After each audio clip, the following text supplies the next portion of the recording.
Pak Primus, Ya. Bapak Ibu semua peserta webinar ini, baik yang mengikuti dari studio mungkin dan mungkin dari dimanapun berada. Assalamualaikum warahmatullahi wabarakatuh. Waalaikumsalam. Selamat pagi, salam sejahtera, Om Swastiastu, Namo Buddhaya, salam kebajikan. Saya pertama nanya dulu Pak Primus, saya dikasih waktu berapa lama Pak? Boleh 15 menit ya? 15 menit, Pak. 15. Iya, Pak. Oke, baik, terima kasih. Bapak Ibu, tadi sudah disampaikan oleh Pak Wamen BUMN juga tentang bagaimana concern BUMN terhadap UMKM ini, dan kemudian juga sudah barang tentu tadi Pak Primus sudah sampaikan bahwa ya BRI pasti ambil peran yang besar.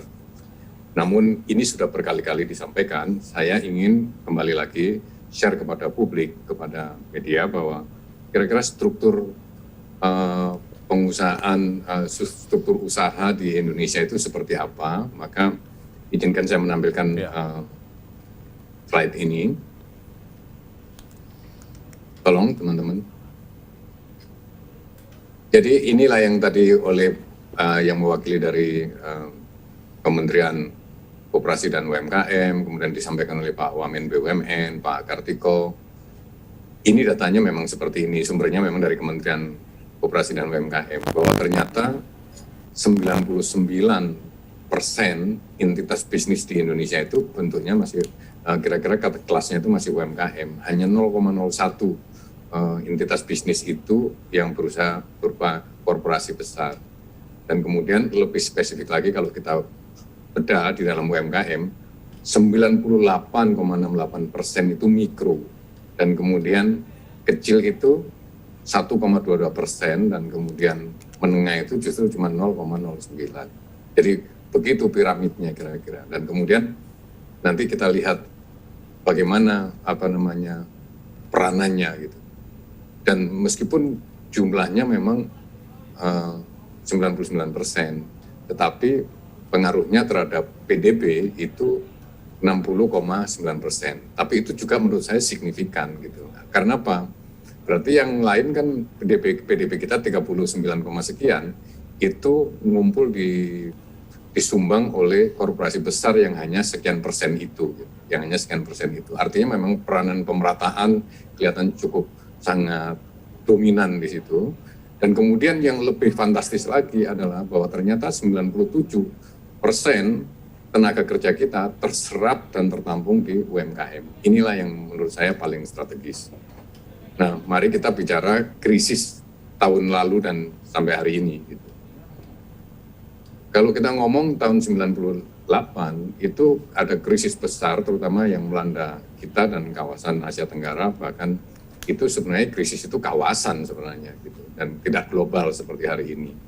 Dan itu pemicunya memang waktu itu adalah fluktuasi nilai tukar yang dipacu oleh instability daripada pengendalian nilai tukarnya. Awalnya itu di South Korea gitu, dan kemudian menjalar ke Southeast Asia, dan kemudian terutama ke kita di Indonesia, yang kemudian awalnya adalah krisis moneter, kemudian menjadi krisis ekonomi dan berlanjut sampai krisis sosial, politik dan lain-lain.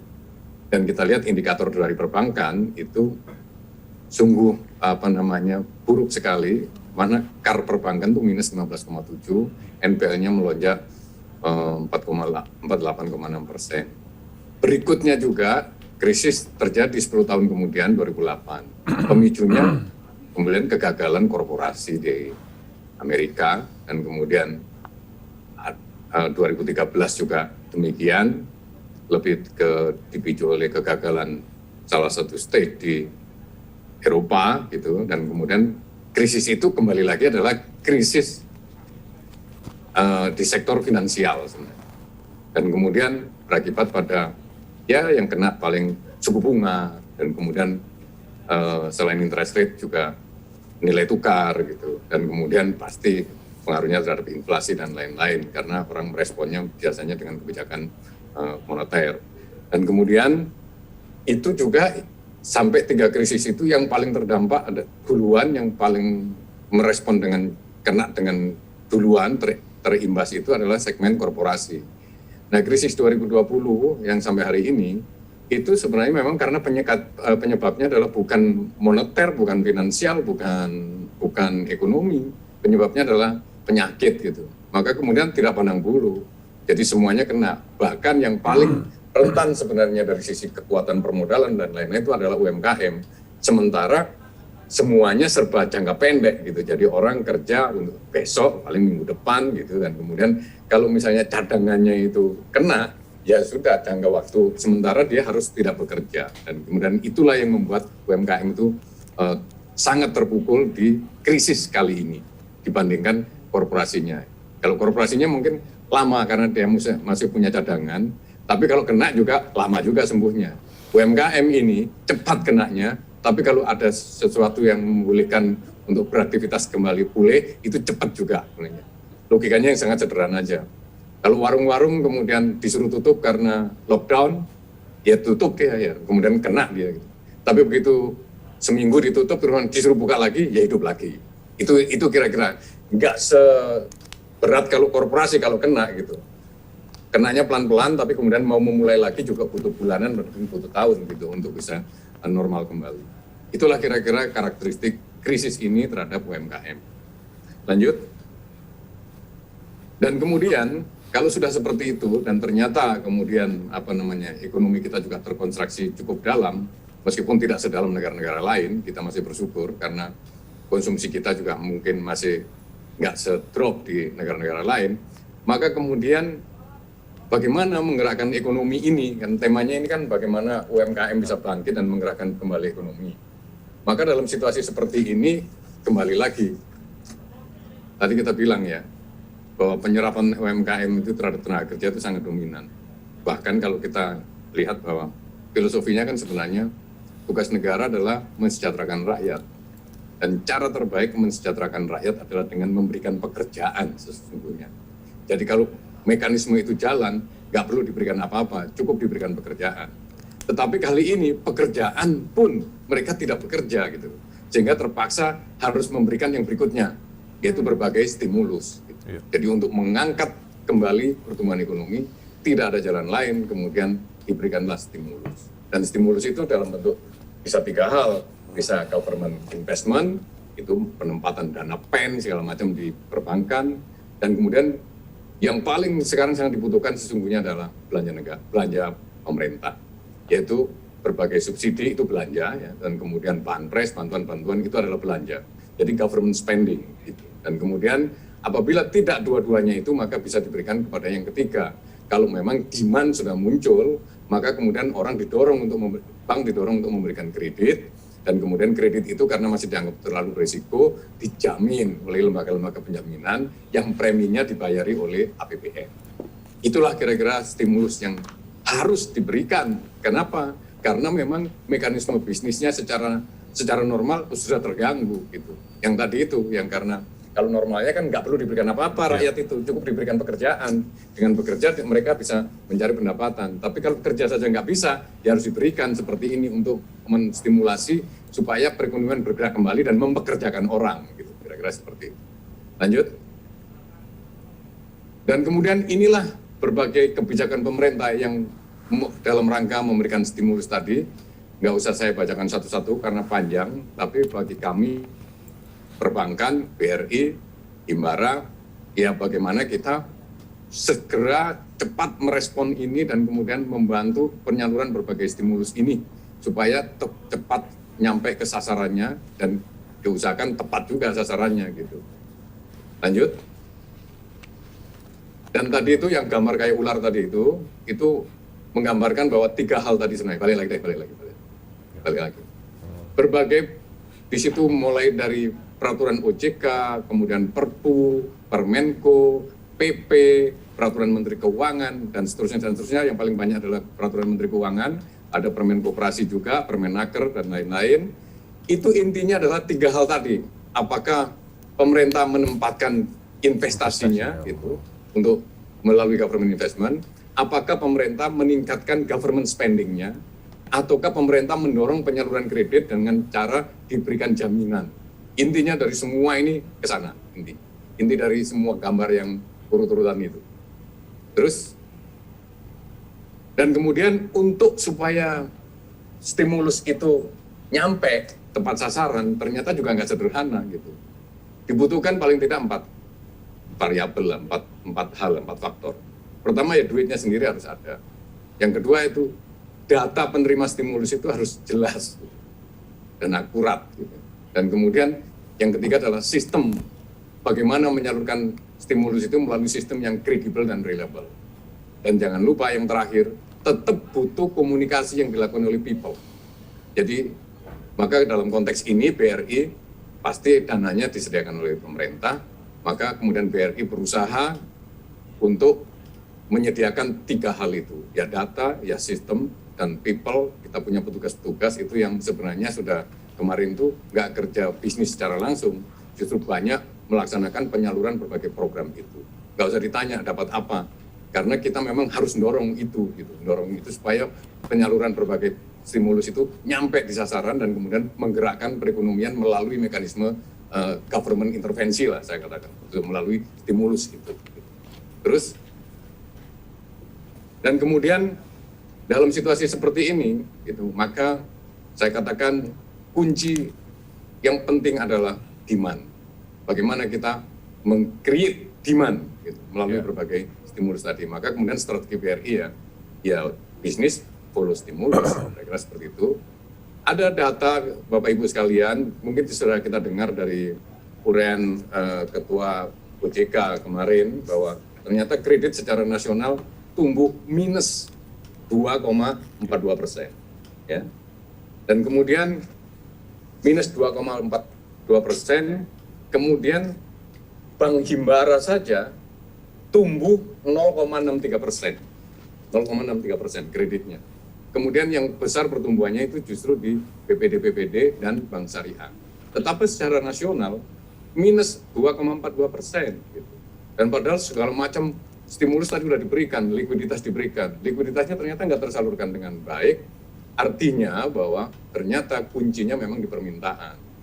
Maka kemudian kita juga punya kajian di BRI, bahwa ternyata dengan kajian dengan menggunakan model ekonometrika, ternyata gitu Bapak Ibu sekalian, untuk menumbuhkan kredit yang paling berpengaruh itu adalah di tingkat konsumsi rumah tangga. Gitu. Jadi variabel yang paling sensitif adalah yang paling elastis yang paling tinggi adalah pertumbuhan konsumsi rumah tangga dan daya beli masyarakat yang dibilang real M2 itu. Di situ, itu hasil kajian kita. Artinya, likuiditas memang dibutuhkan, tetapi ternyata kalau demand-nya tidak ada, ya kreditnya nggak tumbuh. Kalau kreditnya nggak tumbuh, ya dampaknya terhadap GDP growth-nya juga ya terasa seperti itu. Dan ini yang harus dipotong mungkin dengan berbagai stimulus tadi itu. Harus lingkaran setan ini harus dipotong, diintervensi dengan stimulus tadi itu. Lanjut. Maka kemudian kita simpulkan kalau gitu kuncinya adalah di permintaan. Terus,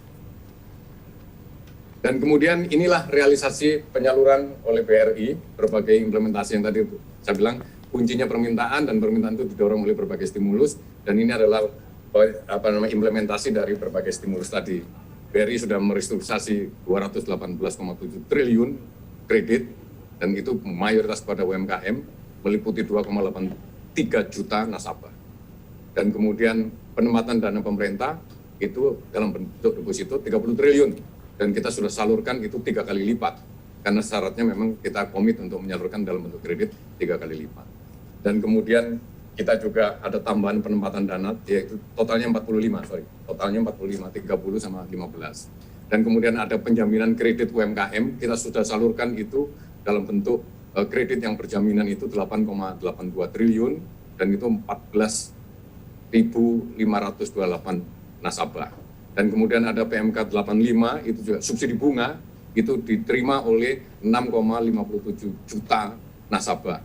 Bantuan produktif usaha mikro ini paling besar ya, BRI menyalurkan 18,6 triliun gitu kepada 7,7 juta nasabah. Demikian juga KUR Super Mikro baru di launching beberapa bulan, kita sudah salurkan 8,78 triliun rupiah, dan demikian juga untuk yang bantuan subsidi gaji pekerja buruh yang dari Permenaker, berdasarkan Permenaker, kita salurkan kepada 5,38 juta penerima. Kira-kira ini bentuk real stimulus tadi itu yang diberikan kepada masyarakat. Terus,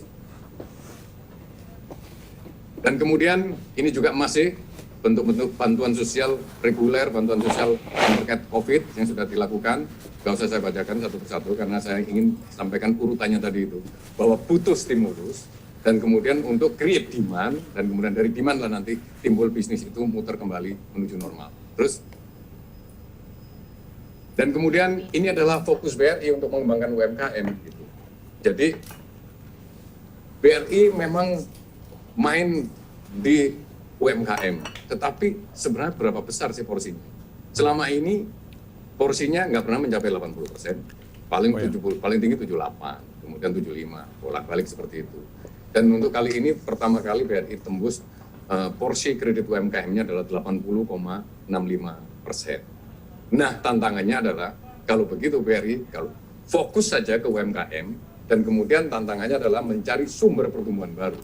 Sumber pertumbuhan yang baru, strateginya kita akan mencari di dua area. Yang pertama yang existing kita naik kelaskan. Ya, yang existing kita naik kelaskan. Yang ultra mikro naik ke mikro, mikro naik ke kecil, kecil naik ke menengah. Dan kemudian kita harus, yang kedua adalah mencari sumber baru, yaitu mencari yang lebih kecil daripada mikro, maka kemudian kita sebut go smaller di situ. Dan go smaller ini pasti kecil-kecil, tapi harus banyak supaya bisa menjangkau orang banyak. Dan kemudian juga supaya dapat volume yang besar, maka kita memilih kebutuhan-kebutuhan yang jangka pendek yang kita sebut go shorter. Jadi tenornya itu akan pendek-pendek. Gitu. Dan kemudian prosesnya harus cepat, karena ini tidak mungkin efisien kalau tidak dilakukan secara digital. Maka kemudian kita mendigitalkan prosesnya go faster. Dan kemudian yang kita sasar adalah kita bisa melayani masyarakat sebanyak mungkin dengan biaya semurah mungkin, maka pada akhirnya nanti go cheaper. Disitulah kita dapat volume yang besar, menangani yang kecil-kecil tapi volumenya besar. Lanjut. Dan kemudian apa yang harus kita lakukan untuk naik kelas? Maka kita juga sudah buat programnya, training dan edukasi. Kemudian bagaimana kita, apa sih yang harus kita educate sebenarnya, nasabah UMKM itu? Yang pertama adalah semangat ataupun spirit entrepreneurship itu sendiri, kewirausahaan. Yang kedua memang kita harus mendidik mereka supaya rapi manajemen dan administrasinya, administrasi dan manajerial. Kemudian yang berikutnya adalah akses. Ya. Akses kemana? Akses kepada pasar, akses kepada teknologi, akses terhadap informasi, akses terhadap permodalan. Dan itu kita buatlah semua itu terstruktur melalui aplikasi untuk mereka melakukan self-assessment. Dan dari ada aplikasi yang UMKM itu bisa ngisi dan kemudian disubmit, maka kemudian kelasnya akan ketahuan. Oh, saya masih di kelas mikro pemula, saya kelas mikro advance. Maka kalau saya mau naik kelas, saya harus kira-kira yang saya butuhkan adalah akses pasar atau akses permodalan atau akses informasi. Maka mungkin bisa nyari kepada, misalnya katakanlah ke pasar, dia nyari yang link dengan bisnisnya itu apa. Ini sudah ada aplikasinya di BRI. Gitu. Terus, dan kemudian go smaller, go shorter, go faster, go cheaper. Ini kita gambarkan seperti ini. Ini adalah produk-produk yang akan kita jual, bahwa kupedes yang paling atas itu. Dan kemudian kita juga jual kur mikro, dan kemudian kita juga layani kur super mikro. Kemudian ada pinjaman yang bisa diakses secara digital, prosesnya hanya paling lama 10 menit, itu bisa cair bahkan gitu, karena ini semuanya digital, itu Pinang, pinjaman tenang ya sebenarnya. Dan kemudian ada kredit cepat yang kita singkat EC, ada ceria itu sebenarnya untuk konsumer dan lain-lain, dan ini kita combine dengan fintech. Terus, dan kemudian inovasi digital ini adalah sangat penting karena nggak mungkin kita nangani yang kecil-kecil banyak itu manual gitu, pasti akan inefisiensi gitu. Tetapi kemudian kita harus mendigitalkan, makanya transformasi BRI itu ya fokusnya di dua, di digital dan culture pasti. Kemudian apa sih inovasi di digital kita? Maka kemudian kita melakukan digitizing core gitu. Itu apa aja? Optimalisasi jaringan yang existing, mengintegrasikan operasional yang telah didigitalkan, kemudian mensimplifikasi dan standarisasi sistem. Dan ini bentuk nyatanya adalah, silakan cek di lapangan, banyak sekali agen briling. Sekarang kita sudah punya 500.000 lebih dan sudah menampung transaksi lebih dari 800 triliun dalam 1 tahun. Itu lewat agen briling ini. Kemudian kita juga melakukan enhancement di aplikasi BRI Mobile kita, dan kemudian juga kita mendigitalkan proses kredit mikro, terutama itu yang dengan BRI-Spot gitu. Dan kemudian kita mendigitalkan ekosistem. Ya. Tadi Pak Wamen sudah sampaikan bahwa kita ada BRI Pasar dan lain-lain itu sebenarnya kita ekosistem sebenarnya itu. Dan kemudian kita juga kerjasama dengan beberapa seperti pelaku-pelaku usaha yang sudah menggunakan digital, seperti Investri dan lain-lain, Indonesia Mall. Dan kemudian juga kita karena memungkinkan adanya open API, maka kemudian BRI juga pertama kali lah bank di Indonesia yang disetujui melaunching open API yang kita sebut BRI API. Dan kemudian New Digital Proposition itu tadi yang saya katakan produknya Pinang, dan kemudian kita juga mulai menggunakan Big Data Analytics. Lanjut. Dan ini semua tidak mungkin kita nanti akan pikirkan sendiri menggunakan otak kita secara manual. Maka mikir pun, ngambil keputusan pun ke depan sekarang sudah dimulai, akan saya serahkan kepada komputer saja. Maka kita buat BRI Brain. Dan kemudian BRI Brain ini nutrisinya adalah big data. Dan kemudian nanti akan keluar advice-nya berupa BRI Score. Kira-kira itu, jadi ini platform kita nanti dalam go smaller, go shorter, go faster, go cheaper itu kita mungkin sudah mikir pun, mengambil keputusan pun akan dibantu oleh BRI Brain ini gitu. Dan kemudian melalui BRI Score.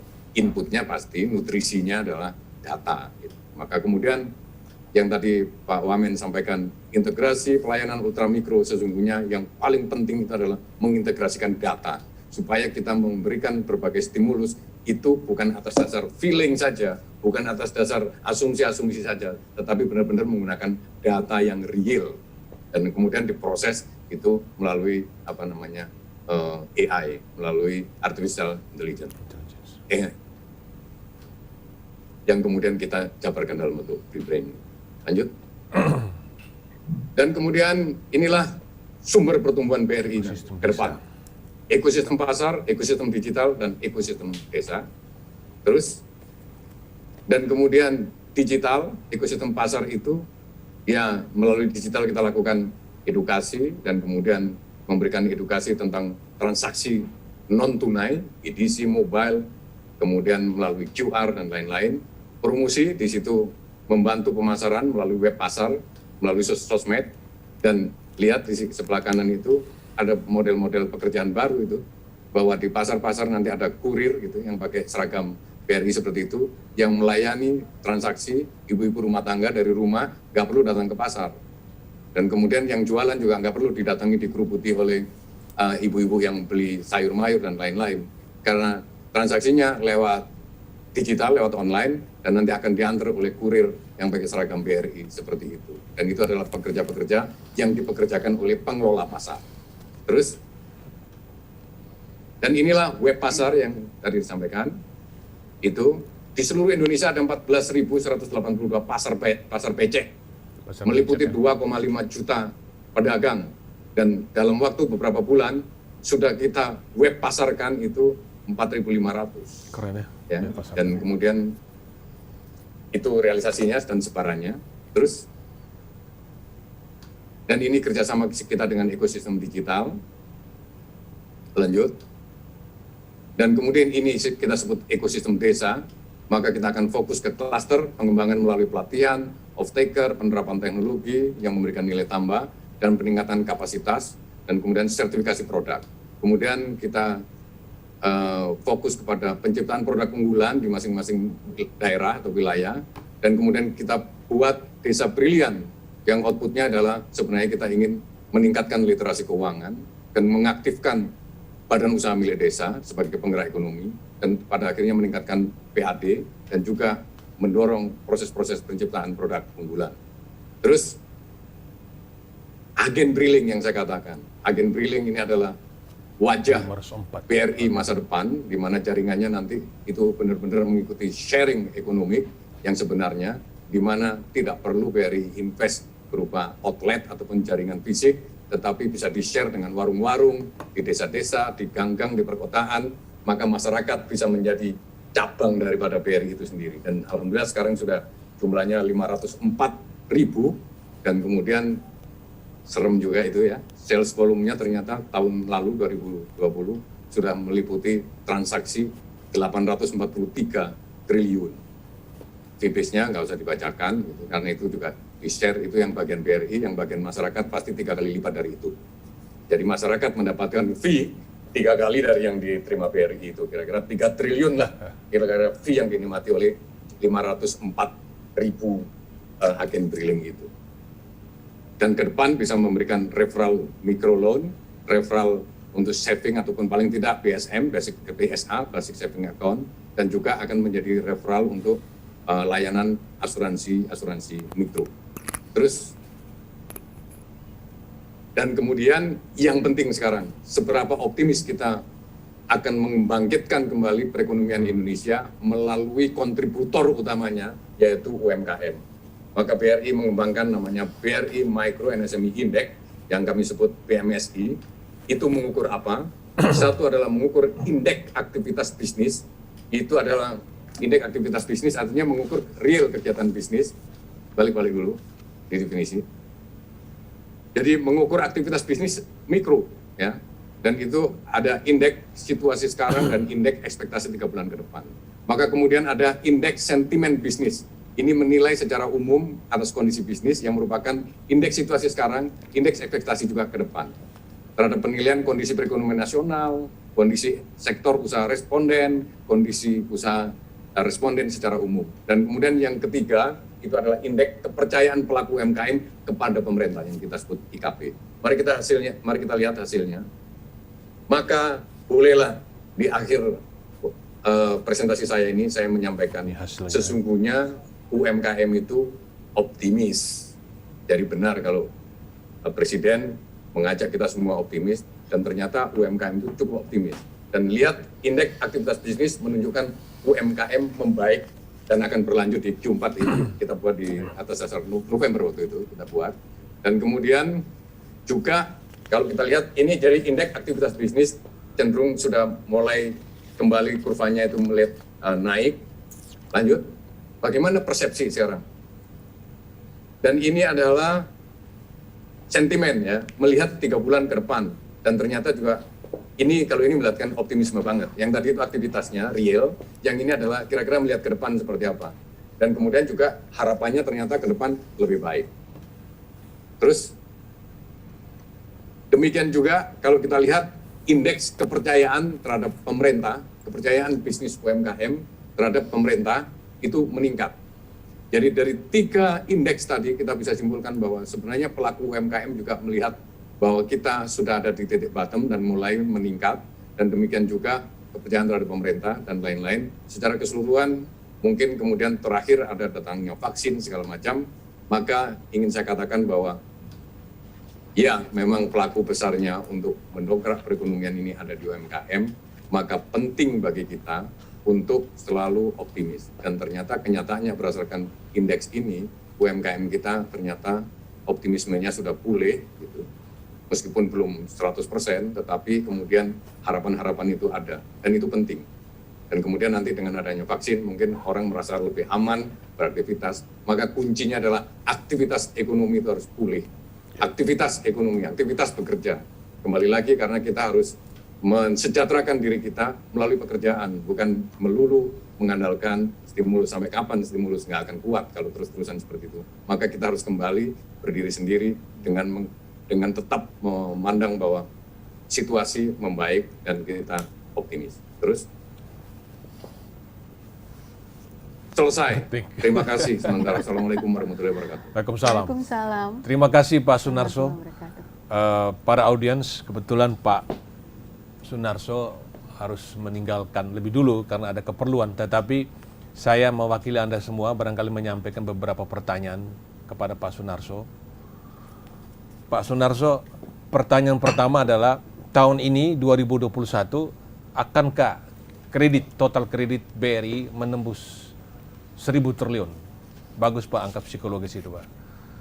Yang kedua, tadi yang naik kelas tadi dengan 4Go ya, Poppy ya. Ya.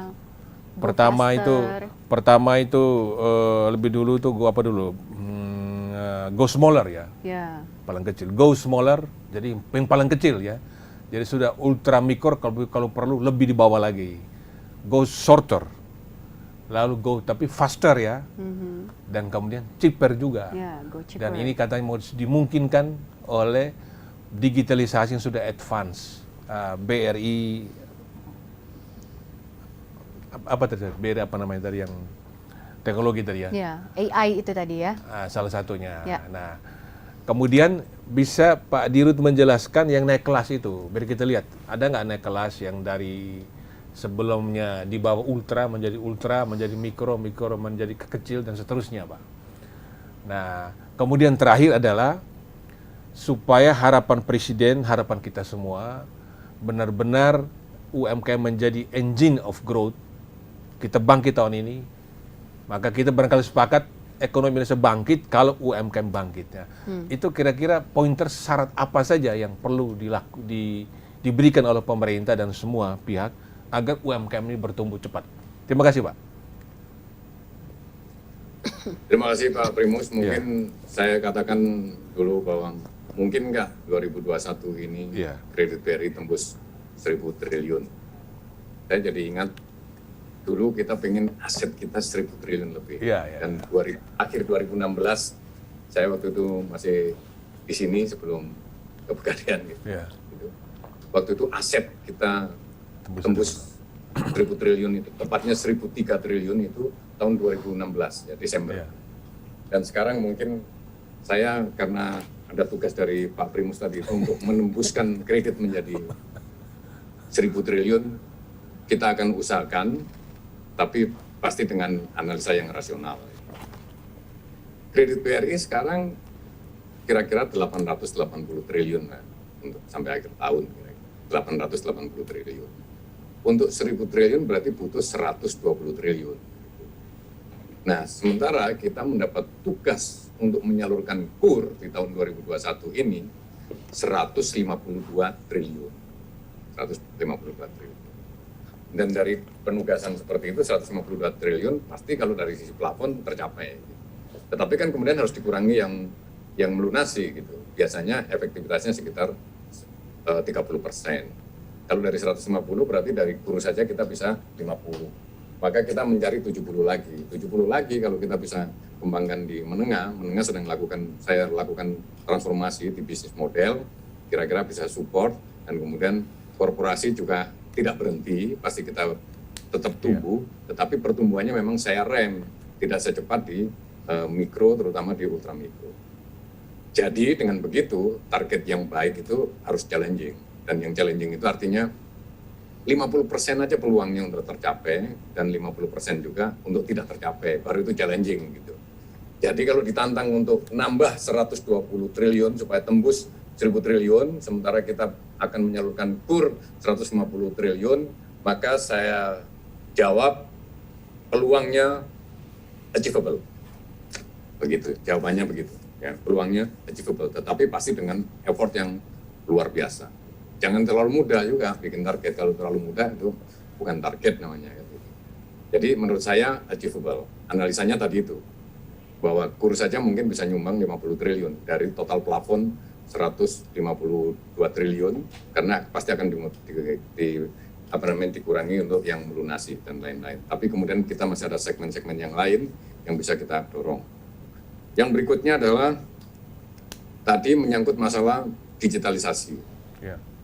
Pasti itu adalah enabler gitu, bahwa kita bisa akan tumbuh secepat itu, dan kemudian kita akan mencari sasaran kita adalah ke yang kecil-kecil lagi, yang lebih kecil lagi. Dan itu nggak ada cara lain, ya harus didigitalkan supaya optimal. Apa saja yang harus didigitalkan? Proses kredit harus digital.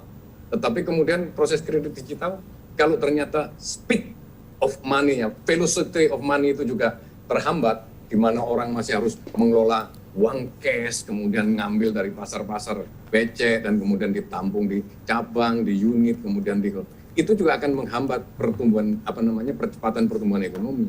Maka kalau itu juga transaksinya didigitalkan, non-cash, itu akan mempercepat velocity of money. Dan itu penting. Itu penting. Ini mungkin orang jarang bicara gitu. Velocity of money itu penting. Maka ketika velocity of money bisa ditingkatkan apabila transaksinya ya sudah mengurangi yang cash itu, yang menggunakan uang-uang itu kan pengelolaannya mahal itu sebenarnya. Dan kemudian kita digitalkan pula. Maka kemudian saya kira dalam waktu beberapa tahun yang akan datang, kita mungkin sudah melihat akan jarang orang bawa uang cash. Dan kemudian bahkan belanja-belanja di pasar pun tinggal ngetap mengadu handphonenya sama QR-nya itu udah bisa jalan. Dan itu akan meningkatkan velocity of money, dan itu akan mempercepat transaksi dan lain-lain. Nah, dampaknya itu multiplier-nya itu cukup kuat gitu. Dan kemudian proses kredit tadi satu, kemudian proses kreditnya didigitalkan, transaksinya didigitalkan. Dan kemudian bagaimana mikirnya untuk ngambil keputusan. Ngambil keputusannya pun kita digitalkan, kita akan menggunakan bantuan yang kita sebut BRI Brain tadi. BRI Brain adalah komputer sudah barang pas tentu, dan kemudian akan menjadi kayak mesin yang memberikan advice kepada kita untuk ini keputusannya seperti ini, termasuk menawarkan produk dan lain-lain. Sekarang memang belum kelihatan, masih kita lakukan di beberapa produk, tetapi ke depan kuncinya adalah kita integrasi data dulu. Gitu. Maka kemudian kalau data ultra mikro ini semua sudah terintegrasi, maka layanan kepada masyarakat itu akan dengan cepat.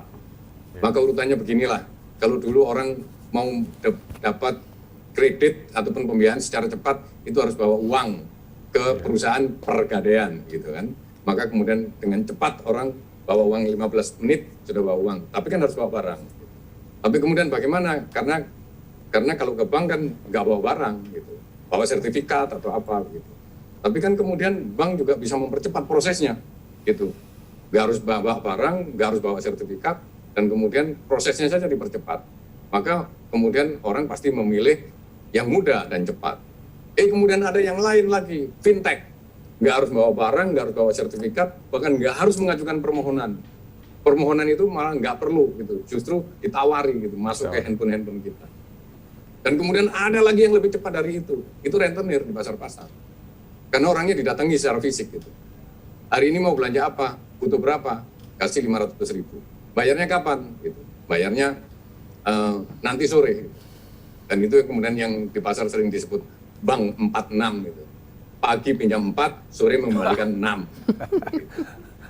Ya bank 46 gitu. Dan itu lebih cepat lagi. Makanya kenapa masih banyak jutaan yang dilayani oleh loan shark seperti itu. Masih banyak gitu.